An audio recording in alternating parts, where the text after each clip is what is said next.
Conhecereis a verdade vos libertará. Bem, vocês estão vendo que iniciamos agora a nossa parte 2 do nosso seminário de intercessão. E na semana passada tivemos um momento muito especial aqui. Nós estamos falando sobre fundamentos da intercessão. E lá em 1 Coríntios 14, 15, eu gostaria que você leia, por favor, todo mundo junto, vai lá, 1, 2, 3.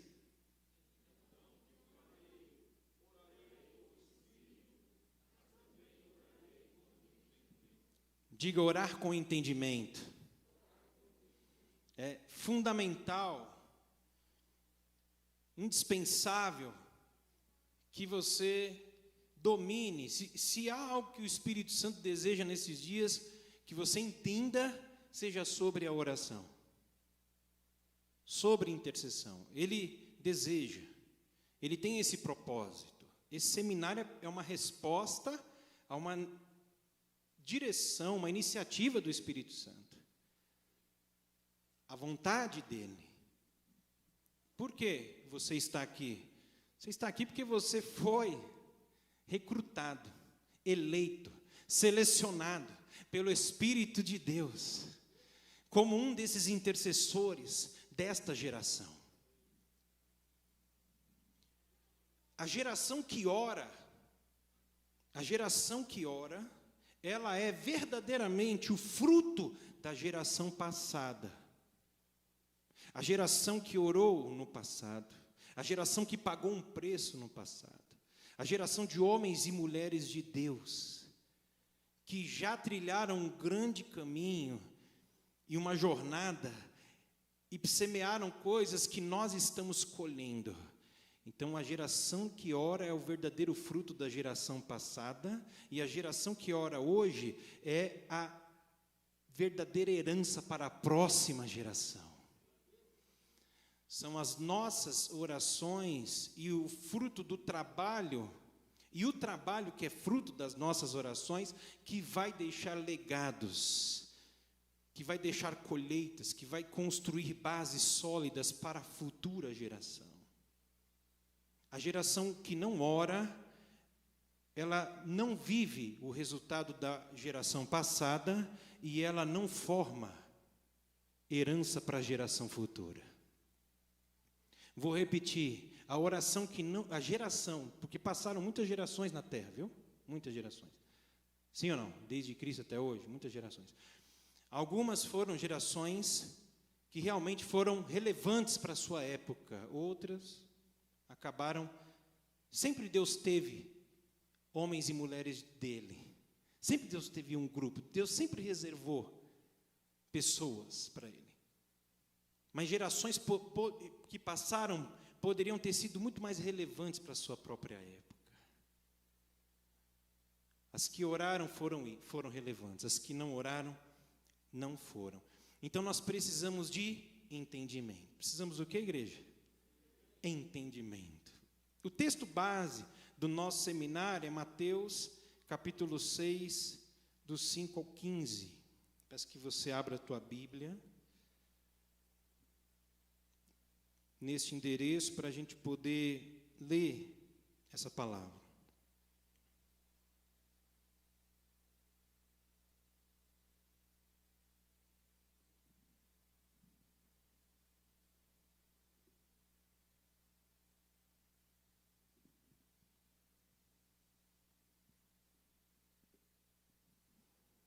Mateus 6, dos 5 ao 15.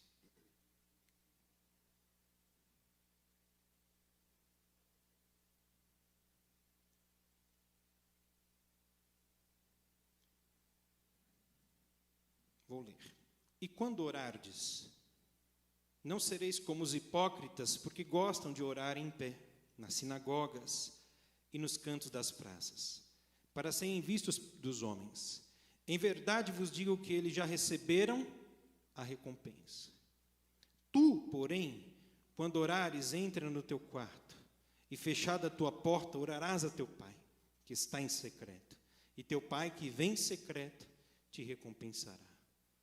E orando, não useis de vãs repetições como gentios, porque presumem que pelo seu muito falar serão ouvidos.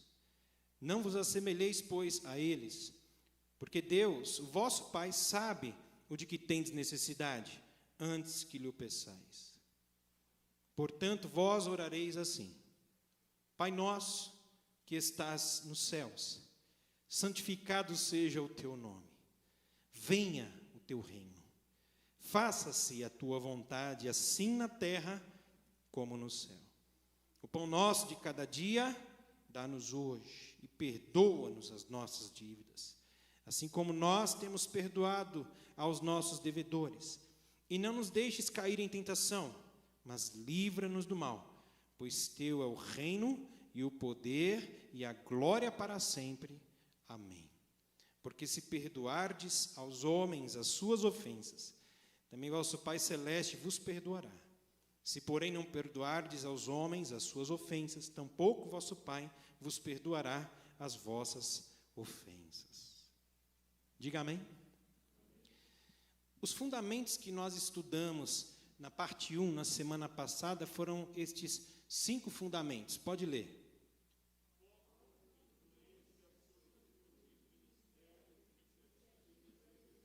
Quem estava aqui? Glória a Deus.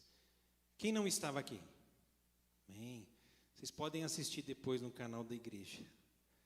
Vai ser bênção para complementar o que vocês vão ouvir hoje. Hoje nós vamos aprender outros 5 fundamentos, que são estes. Pode ler.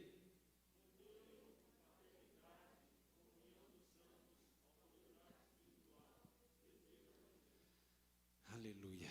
Como eu falei para vocês na semana passada, neste texto de Mateus, capítulo 6, do 5 ao 15, eu consigo enxergar todos os fundamentos da intercessão.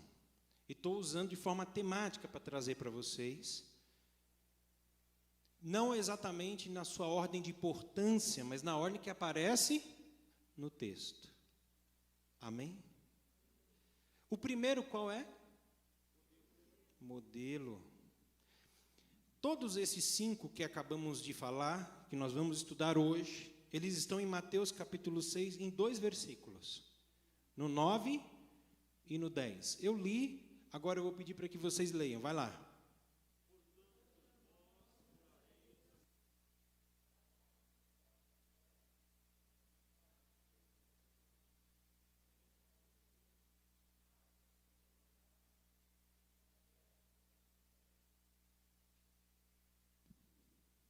Essa é a parte do seminário, é a parte da oração que eu mais sou apaixonado. Na verdade, a oração do Pai Nosso, ela é a oração mais feita, a oração que mais foi feita em toda a história. E ela também é a oração que mais foi feita de forma mecânica em toda a história. Pegando um gancho aqui do nosso amigo, o pastor Enéas, a oração que mais foi mecanizada foi a oração do Pai Nosso. Tanto que eu lembro na igreja, vamos terminar o culto, vamos orar. Então se orava de forma espontânea, e a oração espontânea era aquilo, aquela situação mais livre, mais suave, mais real. Você pensa, você articula, você medita no que você está falando antes de falar. E depois desse período de oração espontânea, de agradecimento, vinha a reza do Pai Nosso. Na igreja evangélica? Sim, na igreja evangélica. Tanto que até mudava o ambiente. Mudava o ambiente. Eu orava agradecendo e de repente, Pai Nosso que estás no céu, santificado seja. Até a voz, até a voz mudava. Porque parecia que era uma coisa já, né? E a cabeça, o cérebro, meu cérebro entrava em piloto automático. Realmente eu não estava pensando no que eu estava falando, só estava repetindo algo que eu tinha memorizado, gravado, já desde criança. E essa oração, irmãos, ela é um tesouro que precisa ser redescobrido pela igreja. Precisa ser redescobrido. E hoje eu vou tentar entrar um pouquinho nesse tesouro, né? Vamos, através desses 5 fundamentos que estão nesses 2 versículos. Vamos lá. Eu coloquei 6, por quê? Porque é a continuação de semana passada. Semana passada eu falei de 5, esse é o 6º. Então, o 6º fundamento qual é mesmo? Modelo. Está nas palavras iniciais. Portanto, vós orareis assim. Diga assim. Isso foi uma resposta de Jesus aos discípulos. Os discípulos pediram para Jesus: ensina-nos a orar. Vamos lá. Ninguém melhor para dizer que tipo de oração será respondida que a própria pessoa que responde.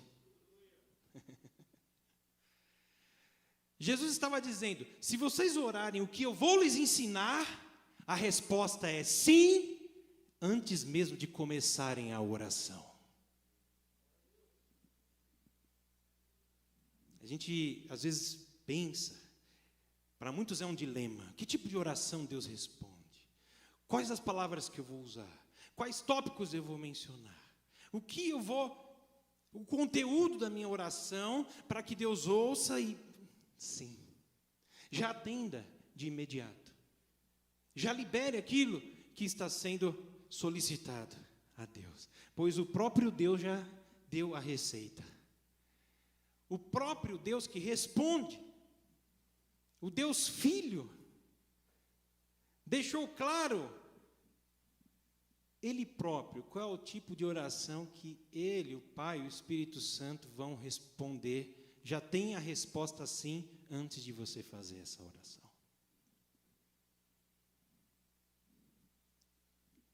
O que leva a sua fé à potência máxima é saber que Deus já disse sim a uma oração que você pode fazer ainda hoje. Pode até inverter e começar a oração agradecendo pela resposta, antes de pedir. Sabe o que me intrigou, o que me intriga em Jesus? Naquele momento em que Ele ressuscita Lázaro, é que Ele chega e Ele primeiro agradece. Ele diz assim: Pai, obrigado, porque sempre me ouves. Lázaro, venha para fora. Glória a Deus! Jesus começou a oração agradecendo, porque ele já sabia qual era a resposta. E por que ele sabia qual era a resposta? Porque ele sabia qual era o desejo, a vontade de Deus. A vontade de Deus era ressuscitar Lázaro. Ele ia orar essa vontade. Ele já sabia a resposta. Então ele não orou para agradecer depois. Ele agradeceu antes e depois orou. O que fez Jesus ter tanta confiança? Olha esse versículo, irmãos. Esta é a confiança que temos para com Ele. Diga a palavra confiança. Esta é a confiança que temos para com Ele, que se pedirmos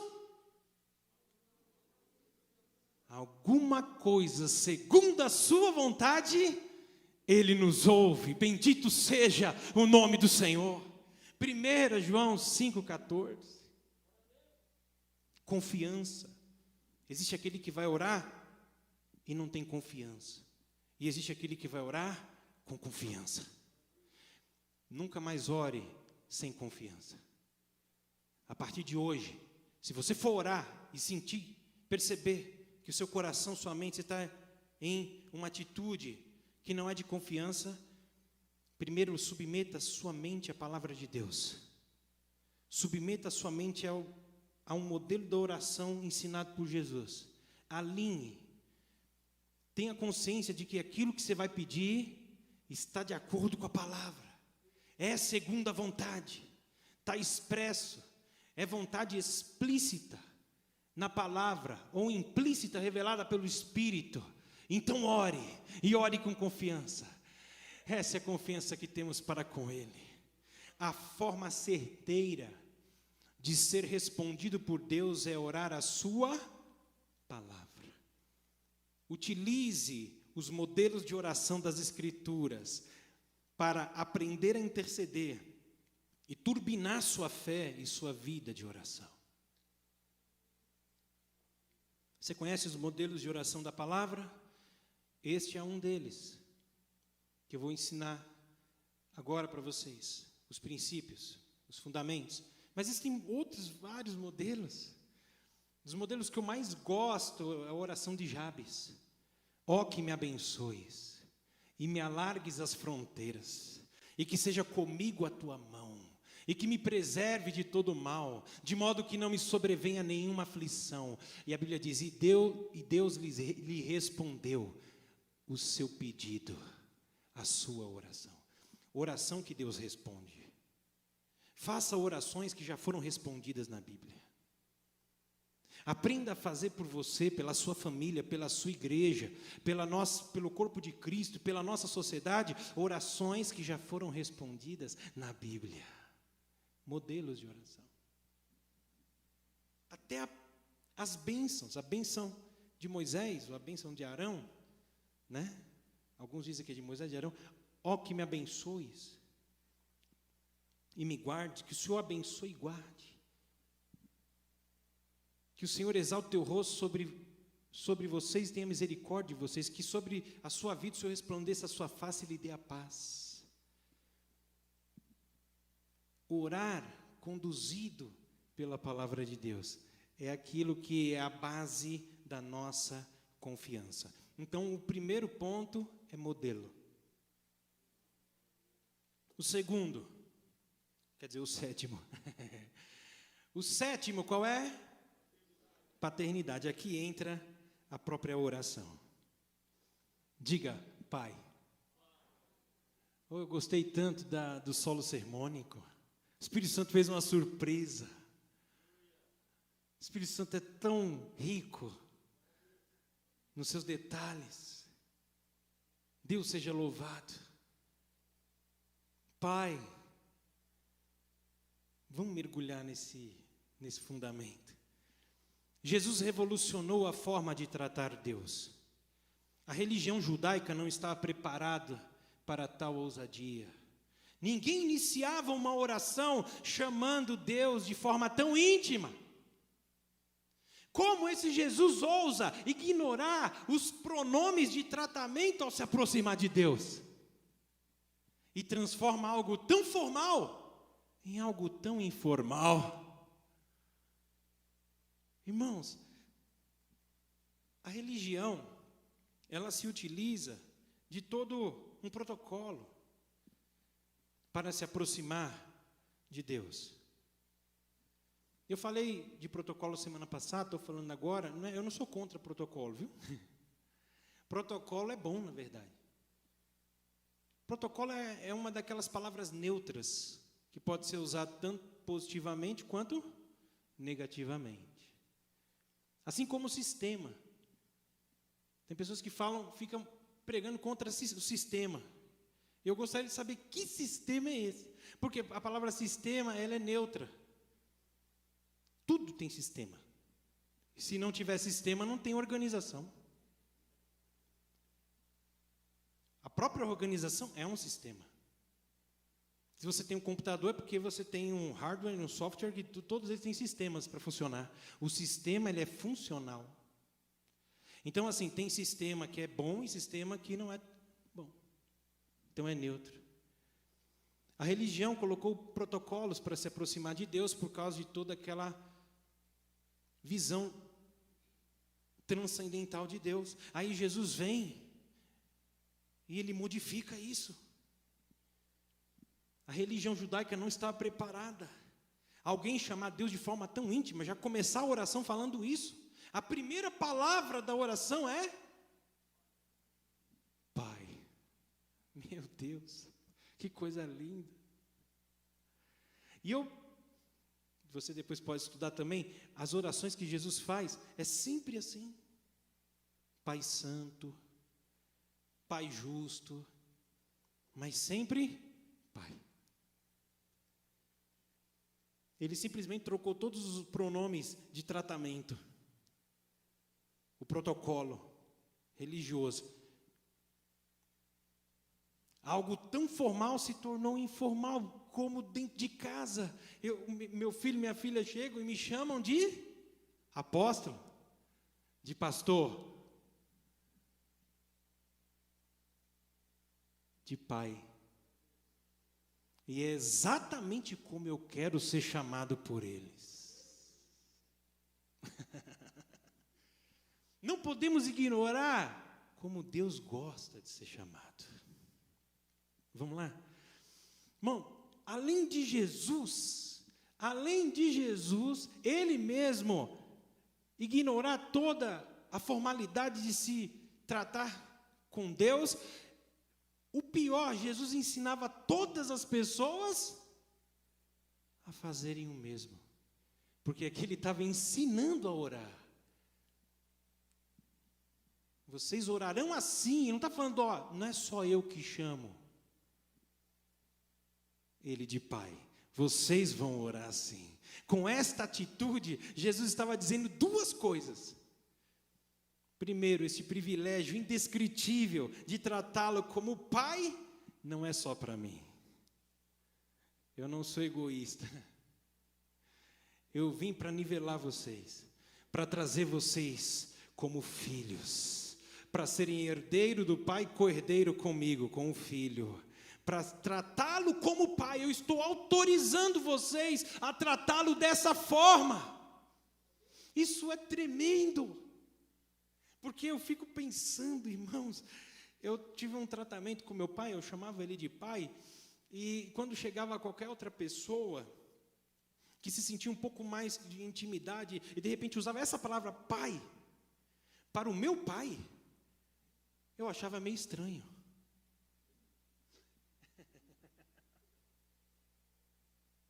Como assim vai usar essa expressão pai para o meu pai? E Jesus foi totalmente ao contrário. Ele não quis o Pai só para ele. Ele veio para fazer fazer Deus tão presente na tua vida que se transformasse em teu Pai, em teu Pai precioso, em teu Pai próximo, em teu Pai íntimo. Em segundo lugar, Jesus estava dizendo que quero que saibam como Deus gosta de ser tratado, como Ele prefere ser chamado de Pai. Ora, se havia alguém que poderia dizer exatamente como se aproximar do Pai, era Jesus. Nenhuma religião no mundo, nem o judaísmo, nem ninguém estava tão autorizado a revelar essa intimidade, algo tão íntimo de Deus para o ser humano, que o próprio Deus, que o próprio Filho de Deus, que é aquele que se relaciona com o Pai. Ele, nesse momento, ele abriu o coração de Deus para nós. E aqui eu não estou dizendo que, não precisa estudar ou usar os outros nomes de Deus, de jeito nenhum. Um homem de oração, uma mulher de oração, uma intercessora, precisa conhecer todos os nomes de Deus. Precisa conhecer todas as expressões de louvor e adoração a Deus. E deve usar todos. Eu não estou indo para um extremo, eu gosto do equilíbrio.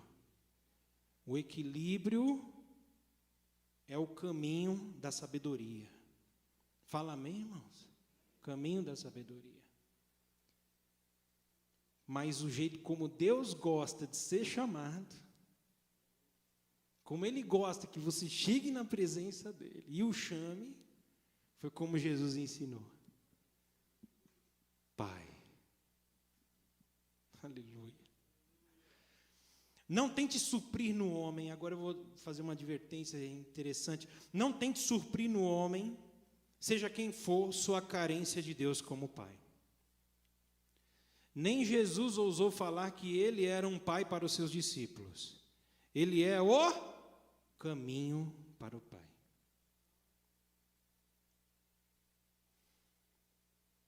Então eu sei que há uma tendência, um movimento de paternidade.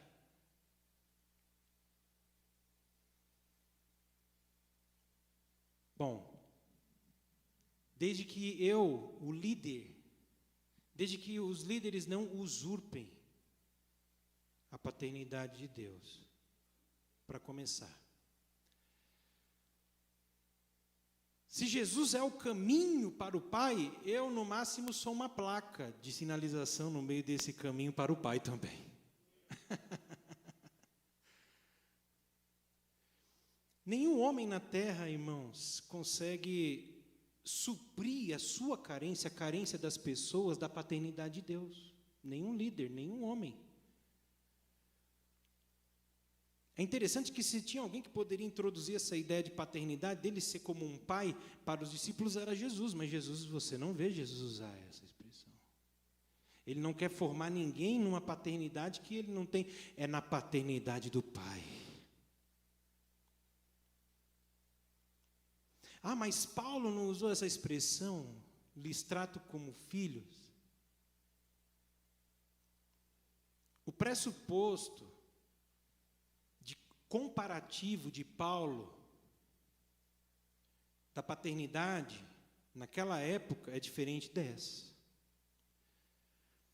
Quando Paulo disse que era como um pai, como, na verdade, que alguns discípulos eram como filhos para ele, o que ele tinha em mente naquela época? Um pai, ele ensina. Um pai faz o quê? Ensina. Um pai, ele corrige. Ele faz o quê? Para formação de caráter. Ele corrige, ele ensina. E um pai é um sacerdote espiritual, então ele ora pelo filho. Então Paulo, quando ele disse que os seus discípulos eram como filhos, ele era como um pai, para alguns, não foi para todos. Ele quis dizer, eu estou ensinando, eu estou orando, eu estou corrigindo. É exatamente o que nós pastores fazemos. Nós ensinamos a palavra para os membros da igreja. Nós oramos pelos membros da igreja. E nós corrigimos. Porque se existe uma característica na paternidade, é a correção. É o quê, irmão? A correção. Só que a nossa geração vê paternidade de forma diferente. Ela não vê pela linha desses 3 pontos que eu falei. Ela vê pela linha da afetividade. Do quê? Afetividade, do afeto. A nossa geração tem uma ferida. É uma ferida. Chama-se orfandade. Chama-se ausência paterna. Então, a ausência paterna e a orfandade produziram carências emocionais. Não exatamente uma necessidade de aprender, de ser corrigido, mas de ter afeto.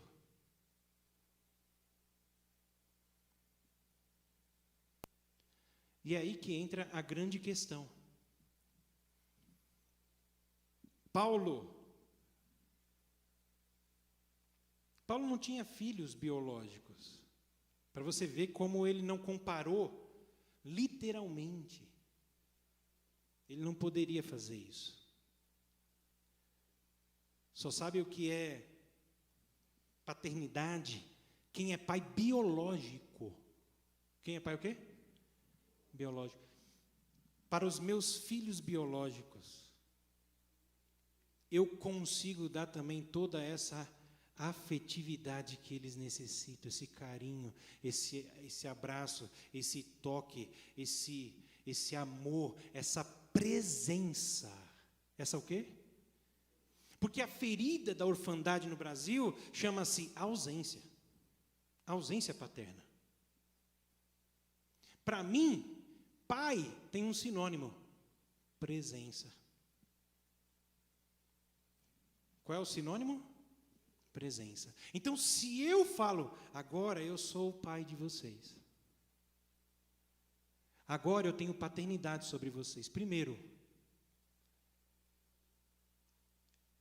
isso vai fazer com que eu me enquadre nas expectativas que as pessoas têm de uma paternidade. E qual é a expectativa que as pessoas têm de uma paternidade? Um pai presente, que me dá todo o afeto e me cuida como meu pai físico, meu pai biológico não conseguiu cuidar totalmente de mim. Então, meu pastor vai ser esse pai para mim. Acabou, irmão. É uma questão de tempo para você se frustrar contra a sua liderança. Porque nem com os meus filhos biológicos eu consigo dar tudo o que eles precisam de afeto. Eu estou lá para dar afeto, carinho, mas eu posso ser presente todo o tempo com eles? É possível. Eu não consigo ser presente todo o tempo como meus filhos biológicos precisam ou querem. Imagine, irmão, com uma congregação. Então, se eu usurpo de uma paternidade, que na verdade é o pai que preenche essa carência da presença paterna na sua vida, se eu usurpar disso, eu estou só aumentando a ferida na nação. Porque as pessoas já estão feridas porque não tiveram pais presentes. Agora vão ficar feridas porque o pastor é um pai ausente também. E acabam direcionando para Deus. Deus, então, é um pai ausente também. Diga misericórdia. Então, é super importante você descobrir a paternidade genuína nele. Por isso, Jesus começou a oração dizendo: Pai. Ele é seu pai? Você se apropriou da paternidade dele? Você se apropriou da verdade de que você é filho e filha legítimo? Então, pare de orar como órfão. Passe a orar como filho. Aleluia. Você pode aplaudir o Espírito Santo?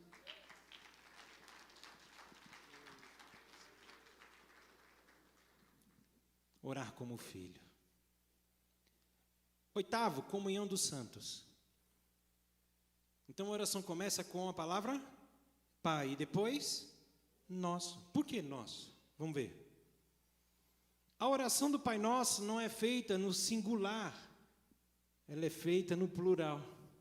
Não é Pai meu que está nos céus. Não é o meu pão de cada dia me dá hoje. É o pão nosso de cada dia nos dai hoje. Não é perdoa. É. As minhas, perdoa as nossas dívidas. Não é me livra de todo o mal. É livra-nos de todo o mal. Ela não é no singular, ela é no plural. Podemos usar então este modelo de oração para orar por nós e para interceder pelo próximo. É um modelo que é uma espada afiada dos dois lados. Corta para nós, corta para outras pessoas. E Jesus está dizendo, eu quero quando vocês forem orar por vocês, utilizem esse modelo. Mas quando vocês forem orar pelas outras pessoas, utilize esse modelo também. Quando você for orar pela tua família, ore, utilize esse modelo. Quando você for orar pela tua igreja, utilize esse modelo. Quando você for orar pelo corpo de Cristo, ore em cima dessa palavra. Quando você for orar pela sua nação, ore o que eu estou ensinando aqui. São pontos, são diretrizes, são nortes, são instruções para você guiar a tua oração com entendimento. É forma de orar em concordância. Olha que interessante, é uma forma de orar em concordância estando no mesmo lugar e de orar em concordância não estando no mesmo lugar. Jesus ensinou um modelo em que eu estou orando aqui de forma consciente, um irmão está orando na África de modo consciente, e outro irmão está orando no Japão de modo consciente, e nós estamos em concordância no mundo espiritual, para que essas coisas sejam desatadas sobre a terra. Então Pai Nosso, paternidade e comunhão dos santos. Nono, qual é o nono? Que estás nos céus. Uma dicotomia para manter o equilíbrio. Um Pai amoroso que está presente, um Deus santo que está no céu. Um dos princípios mais importantes nas Escrituras é o da autoridade espiritual. Ninguém que não se sujeita à autoridade será um homem ou uma mulher de oração. Para mim, essa expressão que estás nos céus é um viés de confirmação de autoridade espiritual. Da autoridade. Ele é Pai de amor que está aqui. Mas é um Deus santo que está no céu. É um Pai que me ama, mas é um Deus a quem eu devo respeito, temor, reverência, obediência. O princípio da autoridade, da honra e da lealdade. Jesus falou, bem-aventurados mansos, porque eles herdarão a terra, não é? Herdar a terra. É para o manso. O que é manso? Sabe o que eu lembro da palavra manso? Quando eu lembro dos cavalos selvagens. Tenta montar num cavalo selvagem para você ver. O que vai acontecer? Ele é indomável, ele não se deixa domar. O contrário é o cavalo manso. Por que ele é manso? Porque ele deixa que outro o submeta. Ele submete o seu governo da sua própria vontade à vontade de outra pessoa. Primeiro, a autoridade do próprio Deus. Nós precisamos reconhecer a autoridade dele. Fala amém, irmãos? Jesus começou a oração assim, antes de fazer qualquer pedido. Até aqui não tem nenhum pedido. Pai nosso que estás nos céus. É apenas a introdução à oração e à intercessão que virá depois. Já são 3 princípios: o reconhecimento da paternidade, o reconhecimento de uma concordância, de uma comunhão com todas as outras pessoas, uma oração plural e uma declaração da minha submissão à autoridade, ao Deus que está nos céus. Uma declaração que eu aceito ser governado por Ele. Que eu aceito que a minha vontade fique em segundo plano, para que a vontade dele esteja em primeiro plano em toda a oração que virá, e na minha vida.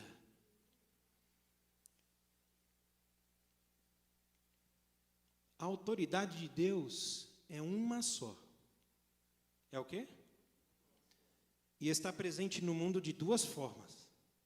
Em sua liderança direta na vida de cada pessoa e na liderança humana constituída por ele.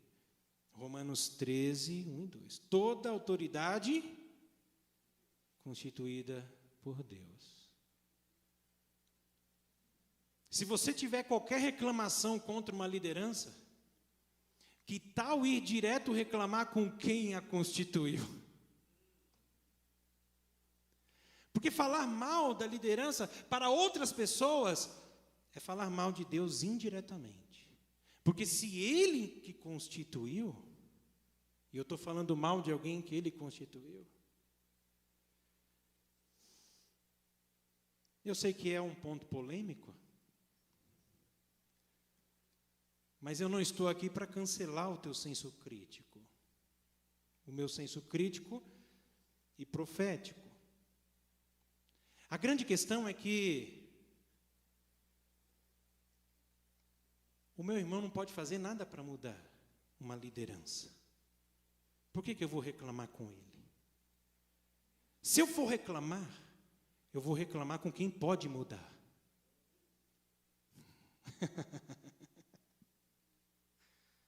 Com quem constituiu. Pai nosso que estás nos céus. O Senhor é a autoridade máxima, então eu me sujeito à tua. E o Senhor constituiu autoridades na terra, o meu pastor, então eu me sujeito à autoridade deles. E fora, abaixo do meu pastor, tem outros líderes lá que eu também estou constituído abaixo, então eu aceito a autoridade espiritual deles. Eu os abençoo e eu os honro em nome de Jesus Cristo, eu honro a tua autoridade na vida deles. E eu aceito, Senhor, o princípio da lealdade. Aceita o princípio do quê? A pessoa desleal não consegue ser um intercessor ou uma intercessora. Não dá, não vai conseguir. O que é lealdade? É diferente de fidelidade. Em que sentido? Vou usar um exemplo simples para a gente ser sucinto. A pessoa é casada e ela é fiel ao seu cônjuge. Ou seja, ele não entra em ato sexual com nenhuma outra pessoa. Mas ele vive no WhatsApp, de vez em quando no Facebook, ou de vez em quando lá no trabalho, em flertes ou em conversas indecentes.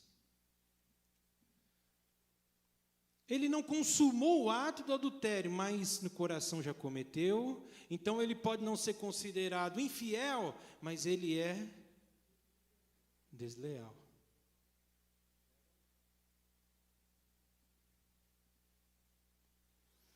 Você tem um líder, uma liderança na igreja, seja qual igreja for. Eu sou fiel ao meu líder, ao meu pastor, aos meus líderes. Mas você deve aprender o princípio da lealdade. O que é o princípio da lealdade? Eu não vou falar mal de liderança. Simplesmente porque não é inteligente. Simplesmente porque não produz resultado algum. Só é um instrumento de Satanás para denegrir líderes, irmãos. Denegrir. Jogar pessoas umas contra as outras. Os mexericos. A Bíblia fala em Provérbios, quem ama os mexericos, eles afastam os melhores amigos. Por quê? Porque fica denegrindo pessoas. Se alguém está falando mal de líderes, de liderança de irmãos na igreja, se afaste dessa pessoa, irmão. Você vai ser contaminado. Vai interromper a sua intercessão. Você vai virar um crente infrutífero no ministério e na oração. Se deixar se contaminar. Quem está entendendo, igreja? Como eu falei, eu não quero tirar de você o seu senso crítico, nem profético. Mas se você vê qualquer coisa que precisa melhorar no seu líder, quem você deve falar? Com quem? Com quem pode resolver. Se tem um problema, você apresenta para quem tem a solução. Porque daí você ama de verdade, irmão. Tanto a Deus quanto a liderança e a autoridade dele. Aí você ama. Aí você pratica o amor. Você pratica a honra. Você não é cego, mas você apresenta a Deus. Aí se você estiver tão incomodado assim, que precisa falar para alguém, fala para o próprio líder. Você está tão incomodado assim, senta com ele. Porque, irmão, quando você faz isso, são 3 pessoas que você pode falar.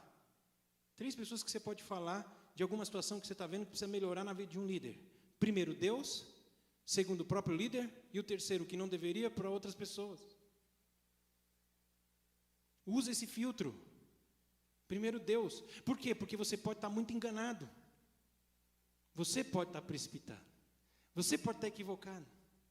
Pode ser um mal entendido. Pode ser que exatamente o que a pessoa está fazendo é o certo, é você que está achando que ela está errada. A oração vai filtrar, vai alinhar isso. Glória a Deus. E vai neutralizar essa arma de Satanás contra a igreja. Vai neutralizar, irmão, porque isso tem sido uma arma nas últimas décadas. Eu estou certo que se todas as críticas feitas aos pastores nas últimas décadas fossem revertidas em intercessão pelos próprios pastores, nós estaríamos vivendo um avivamento sem precedentes na liderança da igreja brasileira. Se críticas fossem transformadas em intercessões. Porque Deus pode mudar. Não estou falando que os líderes não precisam mudar. Irmão, nós somos líderes. Eu sou homem. Eu não estou sendo um profeta do negativo. Eu vou cometer erros. Mas na ânsia de acertar. E depois eu vou olhar para trás e falar, puxa, eu errei. Só que na hora eu não vou ver. Ou outros podem ver que estão próximos a mim. Eles podem se virar contra mim. Ou podem me ajudar. Me intercedendo por mim. Se estiver incomodando muito, falando comigo. Vamos buscar Deus. Vocês estão compreendendo, igreja?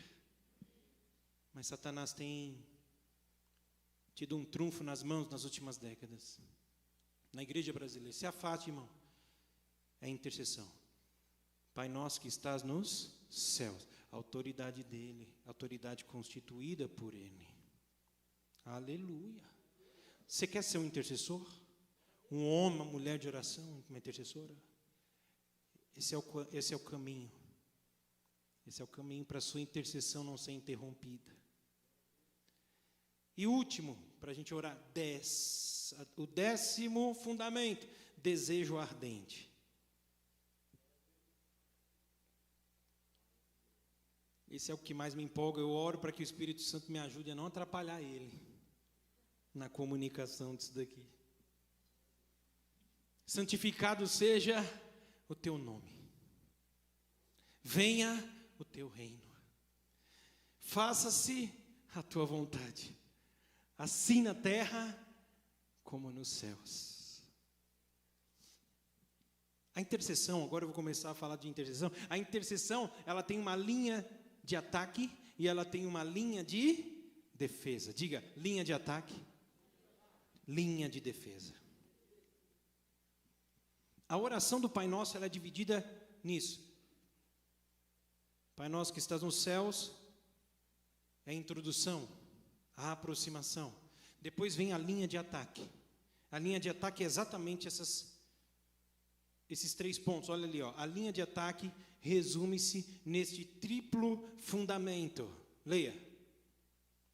O nome proclamado, o reino implementado, a vontade estabelecida.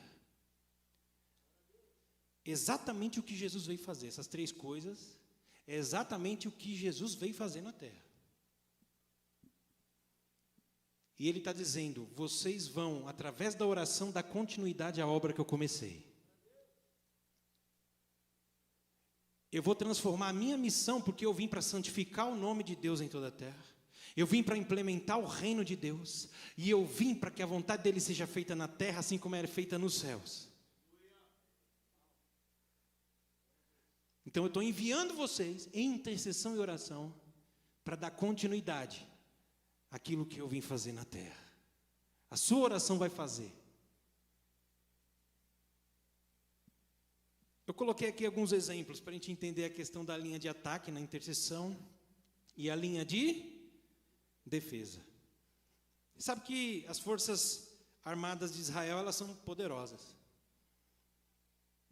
Todo o exército tem exatamente esses 2 pontos, linha de ataque e linha de defesa. As forças armadas de Israel, por exemplo, ela tem uma linha de ataque muito poderosa. É um dos países que possui arma nuclear. Então pensa no poder de devastação de um ataque de Israel se usasse armas nucleares. Mas é claro que não usa. Fora isso, são dos exércitos mais bem treinados e equipados no mundo. Os drones que eles usam são drones de última geração, poderosíssimos. Ou seja, no ataque eles são poderosos. E na defesa? Na defesa eles têm um chamado cúpula de ferro, ou domo de ferro, que é uma bateria antiaérea, que derruba mísseis, que são destinados a áreas com população civil. Então, eles são posicionados em lugares estratégicos que de 4 a 70 quilômetros eles conseguem abater um míssil por calor. É algo fantástico, é algo automático. É automático. O sistema antimísseis deles. Quando detecta um míssil vindo do Hamas ou de qualquer grupo da faixa de Gaza, automaticamente dispara um míssil também, que destrói. Mais de 90% dos mísseis lançados contra Israel são abatidos no ar. Sistema de defesa. Um exército sempre tem que ter isso. Linha de ataque e linha de defesa. Um time de futebol. Você vê o técnico quando ele vai treinar o time. Uma semana para jogar, um dia. Tem os treinos que são treinos táticos do ataque e treinos táticos da defesa. O time precisa aprender a fazer esses dois movimentos: atacar e se defender. Como vamos nos posicionar quando estivermos com a bola? Como vamos nos posicionar quando estivermos sem a bola? É inteligência na oração. A oração, ela tem linha de ataque e linha de defesa. Um lutador de qualquer arte marcial, lá no MMA, vocês sabem que os lutadores, eles treinam.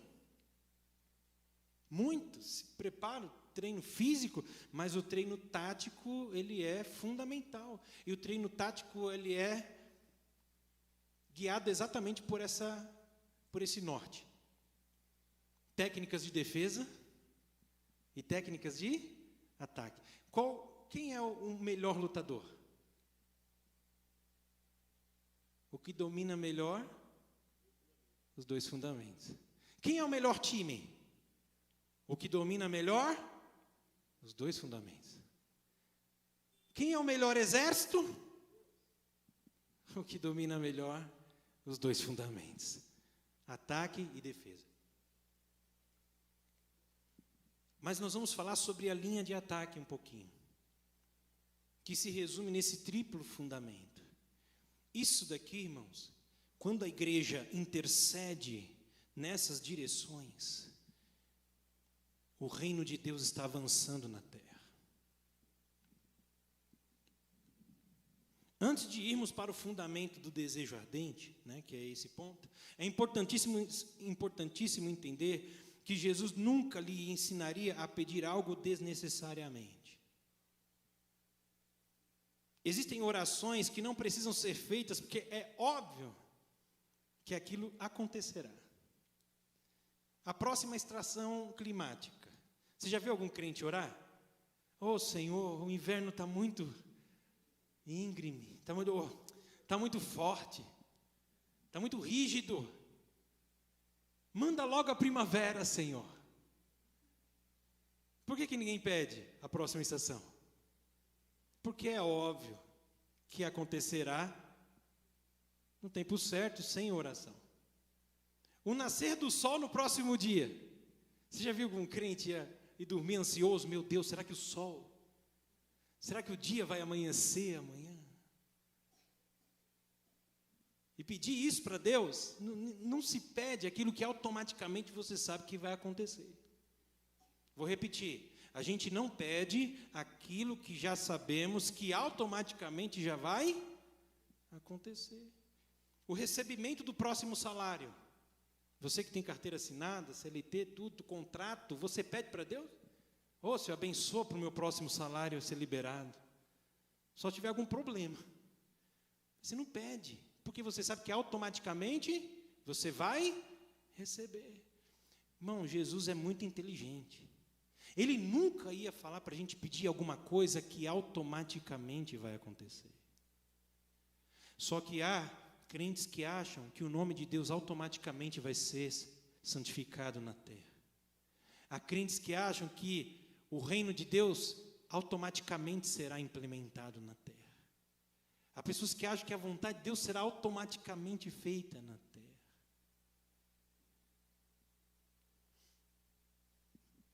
Se Jesus ensinou a pedir santificação do nome, a implementação do reino e o estabelecimento da vontade de Deus na terra, é porque eles não acontecem e estão condicionados à oração da igreja. O nome de Deus poderia ser mais notório e conhecido em toda a terra. Seu governo poderia ser mais real. Sua vontade mais conhecida e obedecida. Tudo isso poderia ser mais real na terra hoje, se não tivéssemos deixado de orar ontem. O que estamos perdendo? Pergunta para o irmão que está do seu lado, o que estamos perdendo?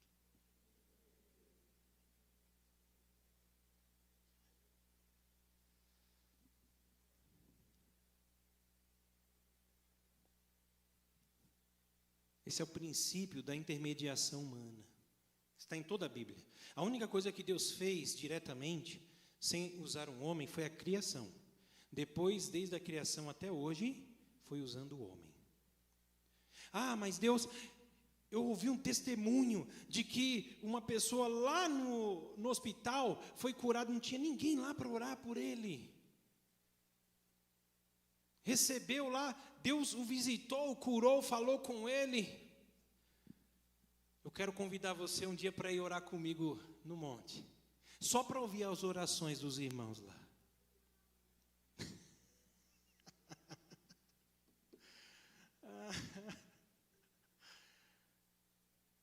Uma vez eu estava lá e eu vi, irmão, ô Pai, visita os enfermos que estão no hospital agora, Senhor. Quantas pessoas oram por isso? Deus simplesmente tem o desejo de visitar, colhe uma, duas orações em concordância e responde aquelas orações, visitando aquela pessoa lá no hospital. Não foi ele diretamente, foi ele respondendo a oração dos santos. Tudo que Deus fez na minha vida e na tua, até hoje, respostas de orações.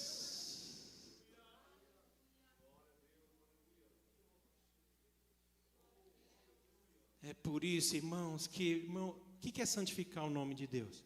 É que o nome de Deus, como diz os pentecostais, que eu sou pentecostal, seja glorificado em toda a terra. Como diz os fundamentalistas, os tradicionais, seja proclamado em toda a terra, anunciado em toda a terra. O nome de Deus não precisa ser santificado, e até aquela ideia, né? A gente ora para, Senhor, santifica as nossas vidas. Aí quando a gente pensa assim, santificado seja o seu nome, o nome de Deus precisa ser santificado. Não é purificar o nome de Deus, não é isso. É exatamente que o nome dele seja reconhecido em toda a terra. Venerado, adorado, glorificado.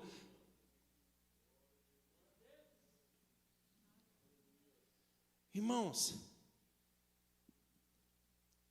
o que Deus quer fazer? Deus quer salvar. Deus quer o quê?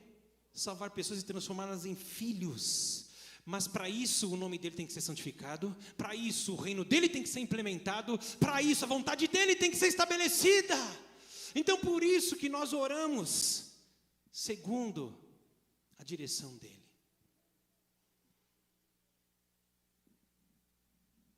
Só buscamos o que desejamos. E é o nível de desejo que determina o nível de busca. Não pedimos essas coisas porque não a desejamos verdadeiramente. A maturidade espiritual está na evolução da pergunta: qual é seu pedido de oração? Para qual é o pedido de oração de Deus. Eu sei quando alguém amadureceu como intercessor e intercessora, como homem de oração, uma mulher de oração, quando ele foca no segundo. Pai, quais são os teus pedidos de oração? Essa oração aqui do Pai Nosso, alguém algum dia pediu essas coisas? Alguém, em sã consciência, que você perguntasse, qual é o seu pedido de oração? Ele diria, que o nome de Deus seja santificado em toda a terra. Que o reino dele seja implementado. Que a vontade dele seja feita. Alguém, em sã consciência, é o pedido pessoal de alguém isso? Sim, de alguém. De Jesus. Jesus está compartilhando conosco os pedidos de oração de Deus.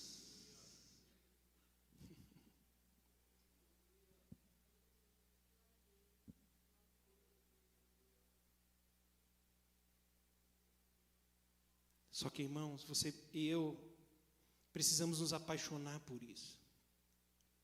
Precisamos deixar que um desejo ardente domine o nosso coração por essas três coisas. Eu não sabia que eu precisava desejar isso tanto. A minha filha também não sabia que ela precisava desejar um tênis, fila, branco. Até ela ver uma propaganda. Quando ela viu uma propaganda de um tênis fila branco, ela, eu preciso, eu quero, eu desejo. E o que ela fez com o desejo dela? Transformou em pedido. Para quem? Para o pai.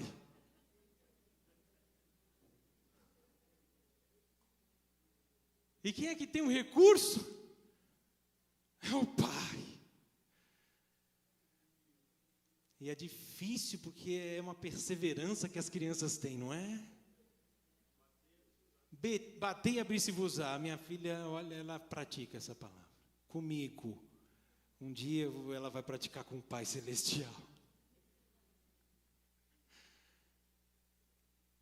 Irmãos, que nessa noite o Espírito Santo traga revelação ao teu coração, ao teu espírito, de um desejo extraordinário por essas três coisas. Já vou terminar. Estou certo de que todos os crentes deveriam se tornar homens e mulheres de oração que desejassem tão ardentemente essas três coisas, que não conseguissem dormir um dia sequer sem antes as pedir com intensidade e fervor a Deus. Você só vai pedir essas três coisas, só vai se tornar um atacante do reino, porque isso aqui é linha de ataque. Nós estamos atacando a terra com essas três orações, invocando que o nome de Deus seja santificado, invocando o seu reino e a sua vontade. Irmãos, aqui é um ataque contra Satanás. Porque se o nome de Deus for santificado, o nome do diabo vai ser envergonhado. Se o reino de Deus for implementado, o reino do diabo vai ser destruído. Se a vontade de Deus for feita, a vontade do diabo vai ser frustrada. Por isso que a gente está falando que é linha de ataque. O diabo vai lutar com tudo que puder para que você não faça essas orações. Não faça esses pedidos. Tudo que ele puder. São as três coisas que ele mais detesta. O nome de Deus santificado, o reino e a vontade de Deus. É as coisas que ele mais detesta, é as coisas que ele mais vai lutar para que a igreja não ore. É o nosso ataque. É o nosso triunfo. É o nosso trunfo, pastor Enes, querido.